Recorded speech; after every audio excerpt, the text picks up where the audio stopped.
It brings me little joy to kill, suspect in British soldier Lee Rigby's slaying says.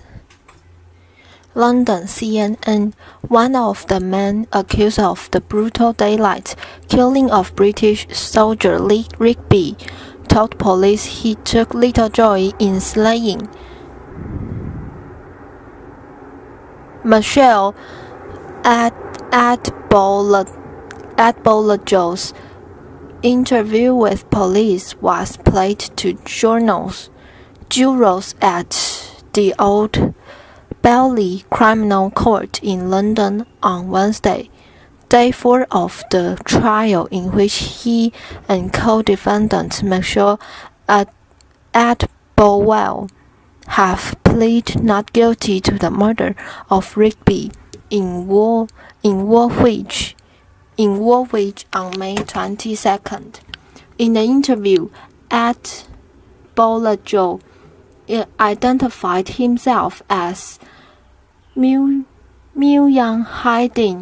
Abu Hamza and began a long and uninterpreted statement by praising Allah in expressing his surprise and gratitude for the way he had been treated by police and medical staff, given what he described as the serious nature of events. There still remain some great qualities in his nation, the British-born Adbolajo told police before saying he was ashamed to be called British. The title British is associated with the pillaging and rape of innocent people. This disgusted me to the core. He went on to say that he did not enjoy watching horror movies or seeing blood spilled. It brings me little joy to approach anybody and slay them. Can you believe me? The jury has seen graphic mobile phone and CCTV footage of Adbolajo brandishing a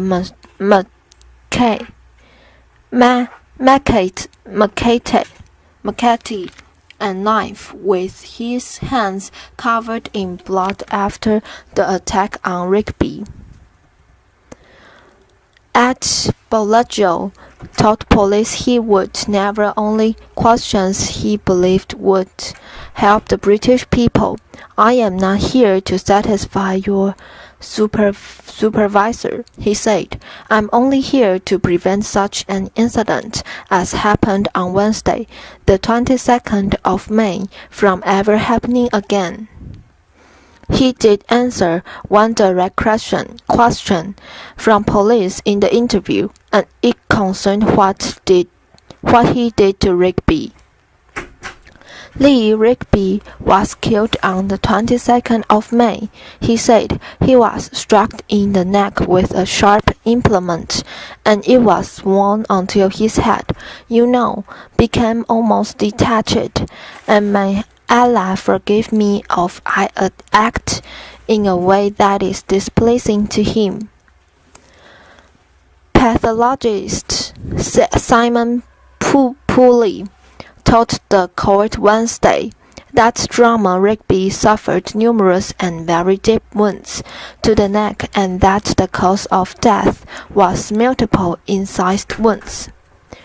During Adbolajo's 2-hour interview with police, he also criticized British rulers, whom he described as weak and black-hearted humans from privileged schools like Eton, who wore expensive suits and drove expensive cars.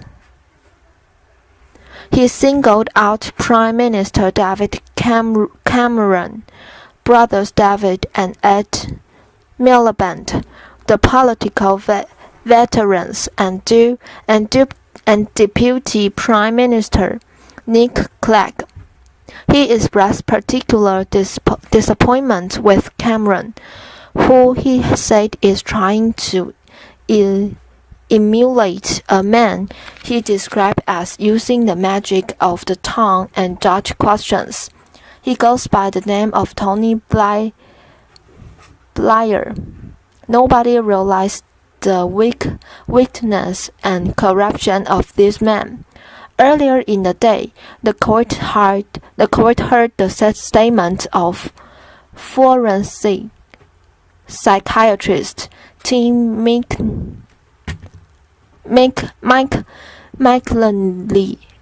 McKinley, who interviewed at Bellagio 3 times while he was being treated in a hospital after being shot by police shortly after the attack on Rigby. The psychiatrist described the defendant as polite and said he showed no signs of mental disorder, remorse, or regret. At Bellagio told him he posed no threat to civilians, police, or medical staff, but would be a continued threat to the British military. Newtown 911 code released. There's somebody shooting in here. CNN, the first frantic call comes from a woman inside a school. Sandy Hook School, she says. I think there's somebody shooting in here. In Sandy Hook School. Okay, what makes you think that? The dispatcher asked. Because somebody has a gun. I saw a glimpse of somebody running down the hallway. Okay. They're still running. They're still shooting. The caller exclaims. Sandy Hook School Police.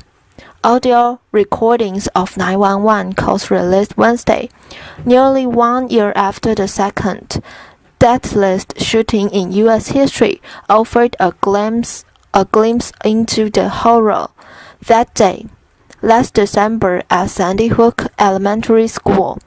The recording also revealed the composure of the 911 dispatchers who received the first calls for help. Town dispatchers are heard calmly responding to tense calls from school staff. Dispatchers assure them help is on the way and ask about the children. Staff members are told to stay inside the school and to take over. Gunfire is heard in at least 2 of the calls. The December 14, 2012 massacre left 21st graders and 6 school employees dead. The galvanized calls for stricter gun control throughout the nation. The first 911 call was made about 9:35 a.m., with the first police officers arriving at the school less than 4 minutes later, investigators said. The shooter, Adam Lanza, 20, shot himself less than 5 minutes after that call. In an investigative report released last month, described Lanza, a former Sandy Hook student, as an antisocial young man obsessed with mass killings. Police said Lanza shot his mother, Nancy, sometime between 8 a.m. and 9 a.m. using a 22 caliber rifle. Then Lanza got into his car and drove a few miles to the school, armed with a Bushmaster rifle, a Glock 10mm pistol, a Sig Sauer 9mm pistol, and a large supply of ammunition. Investigators said Lanza shot open the glass window on the lobby door at the school. The second call comes from the acting school custodian, I believe there's shooting at the front glass, the custodian says. There's something going on. Okay, I want you to stay on the line with me, the dispatcher conceals. Where are you in the school? I'm down the corridor. All right, I want you to take over. All right, go everybody, you can going down there. The front glass is all shut out. What about the students in the building? Everything is locked up, as far as I know. The dispatcher keeps his composure as the staff member reports that the shooting is continuing. No, it's still going on. The custodian reports. I can't get over there. I don't want you to go over there. I want to know what's happening with the students. Though, do you see anything or hear anything more? I keep hearing shooting. The custodian says. I keep hearing popping. The release of the 911 details Wednesday involved calls made on late landlines from the school to police in Newtown. Other calls, including those routed to other law enforcement agencies, were not part of the release.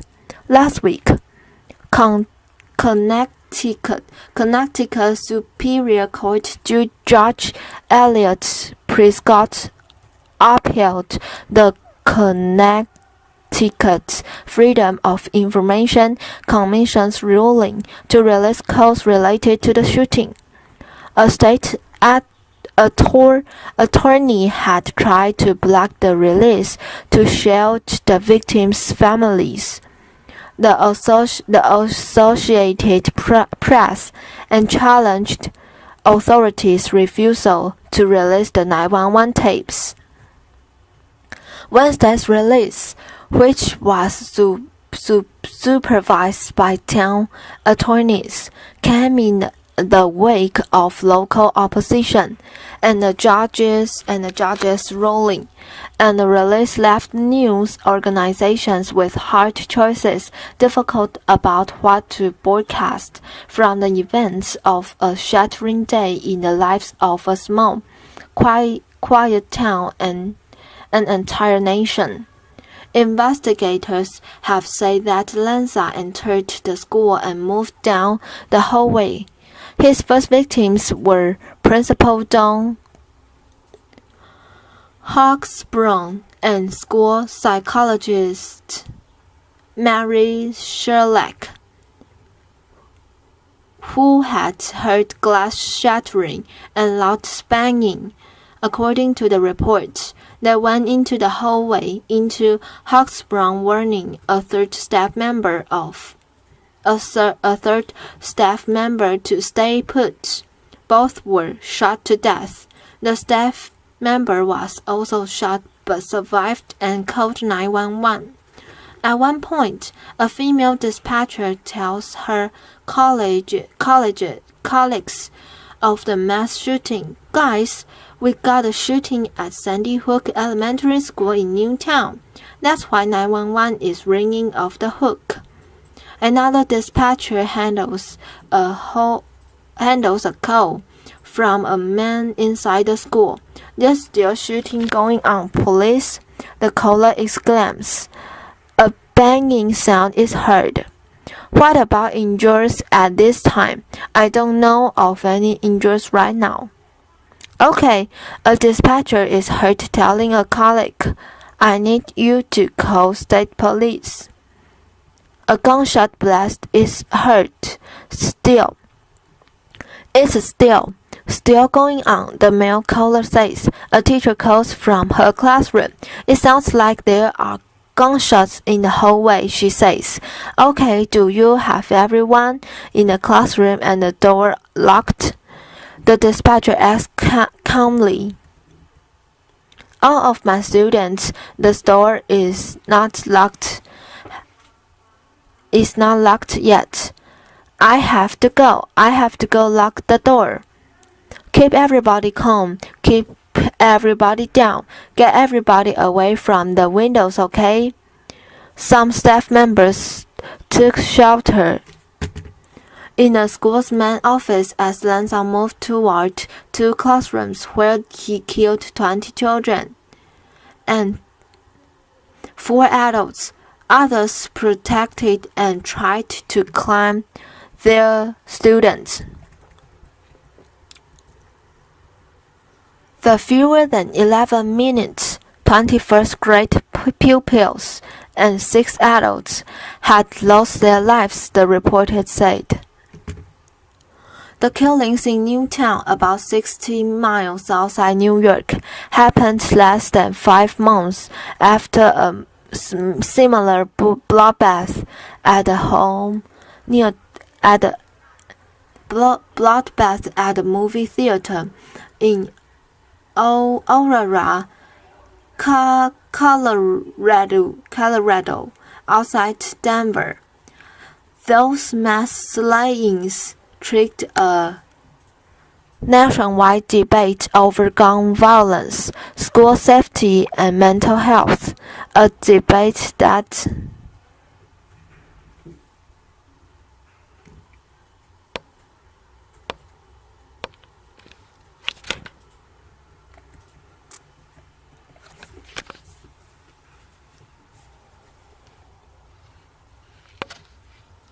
Those mass slayings triggered a nationwide debate over gun violence, school safety, and mental health, a debate that produced some new restrictions on firearms in several states. A backlash by gun rights advocates followed.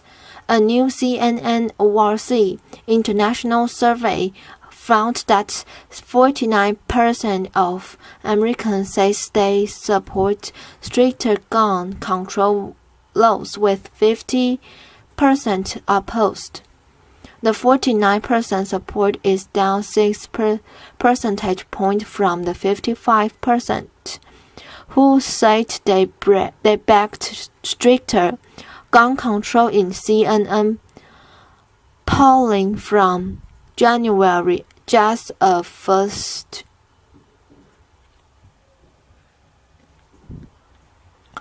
few weeks after the tragedy at Sandy Hook Elementary School. Chef Nigella Lawson admits using cocaine, denies drug problem. London, CNN. Celebrity chef Nigella Lawson used cocaine during 2 periods of her life. She admitted Wednesday as she testified in the fraud trial of 2 former personal assistants in a London court.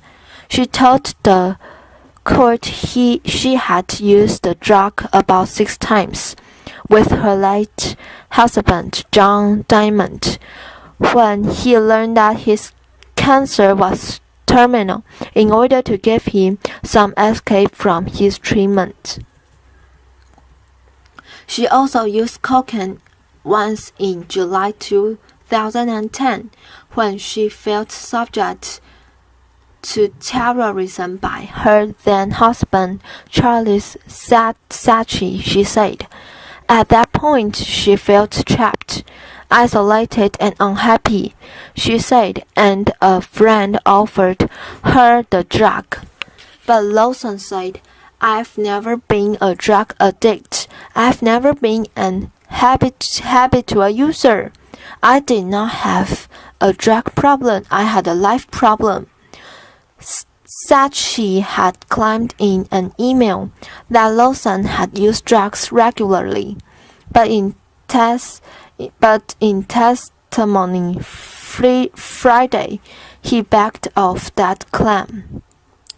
Lawson's admission of cocaine use came after she earlier testified that Saatchi had threatened to destroy her if she did not clear his name.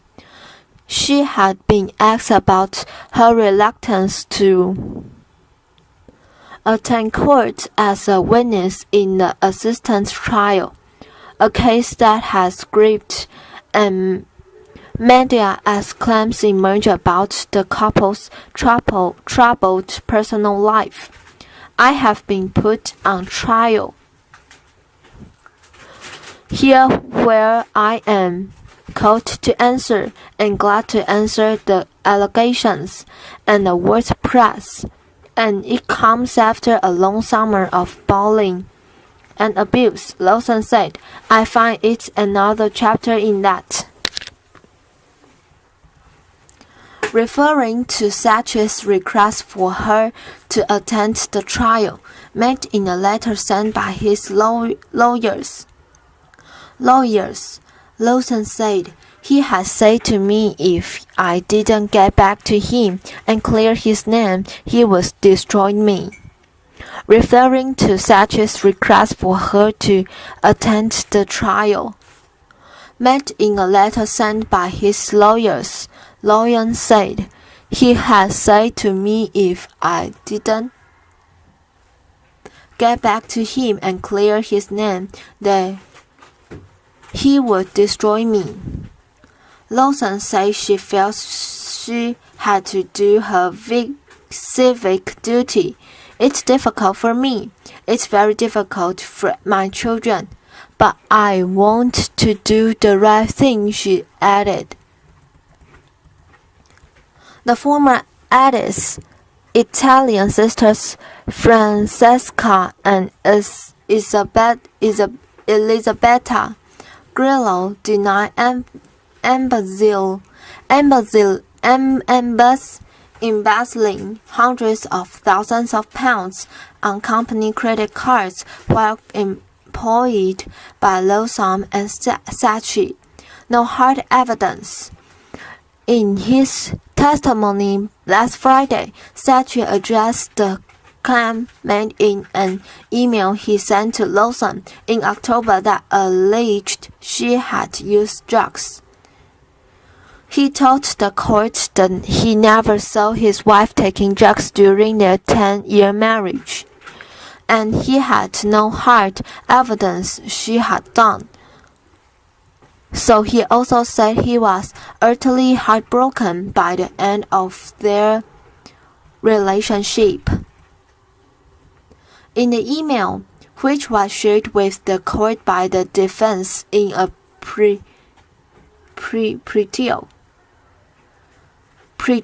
hearing, Sachi wrote that the assistants would likely get off because Lawson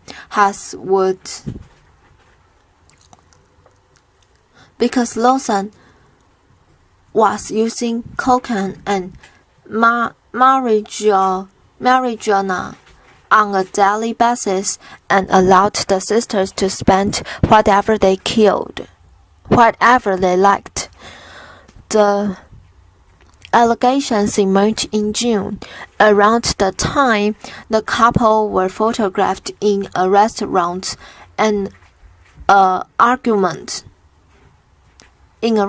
having an argument. In the photos, which were splashed across the front pages of national newspapers, Sachi is seen with his hand around Lawson's memories.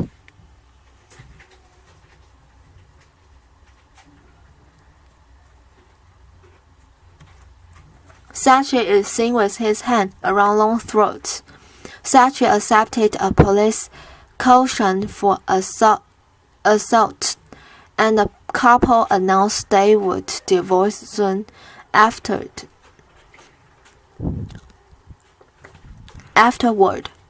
She was a rock. The two defendants who worked for Lawson and Sachi for a number of years were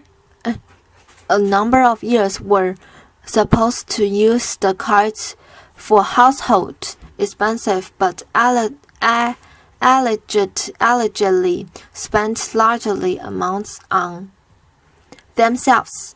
Lawson acknowledged Wednesday she wasn't familiar with every detail of the punches.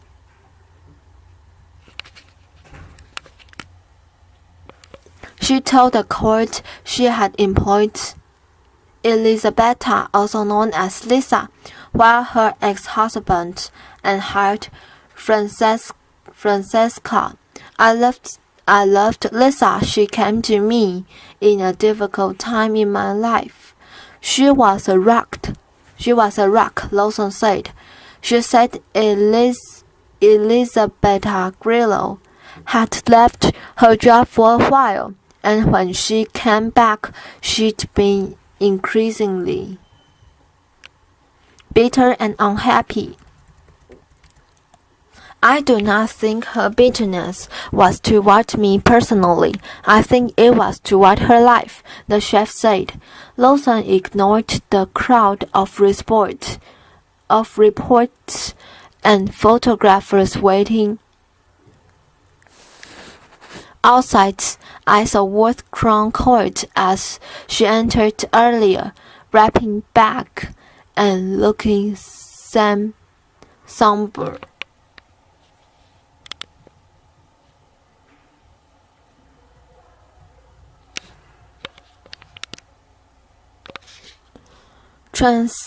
Transactions top 1 million.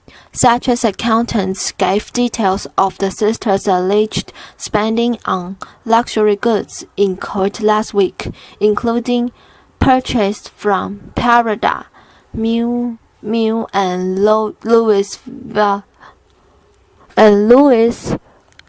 Vuitton. The prosecution also showed Sachet a list of the top 50 transgressions made by Streets, totaling more than 1 million, which he said he did not recognize and had not authorized. He did not know whether Lawson had approved them, he said. Lawson, whose culinary skills and flirtatious manner have long entranced UK audiences, had also appeared as a judge on ABC show The Test in the Joining States of Verb.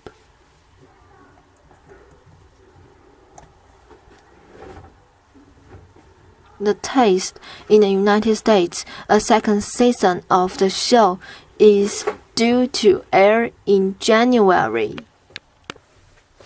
Russia calls for stability and order in Ukraine as protests continue. Kiev, Ukraine, CNN. Russia called for stability and order in neighboring Ukraine on Wednesday as thousands of protesters kept up their demonstrations against the government in Kiev. Speaking to a visiting Ukraine delegation in Russia, Prime Minister Dmitry Medvedev told Ukrainian Deputy Prime Minister Yuri Boyko that Moscow was watching the events that have plunged its neighbor, whom he called an important strategy partner to Russia, into a political crisis. We're watching what's happening in your country. It's an internal affair of Ukraine, though it's really important to have stability and order there, he said, according to Russian news agency RIA Novosti. Thousands of demonstrators kept up the pressure on the Ukrainian government Wednesday, tightening their blockade of key cabinet office, angry about its U-turn away from integration with Europe.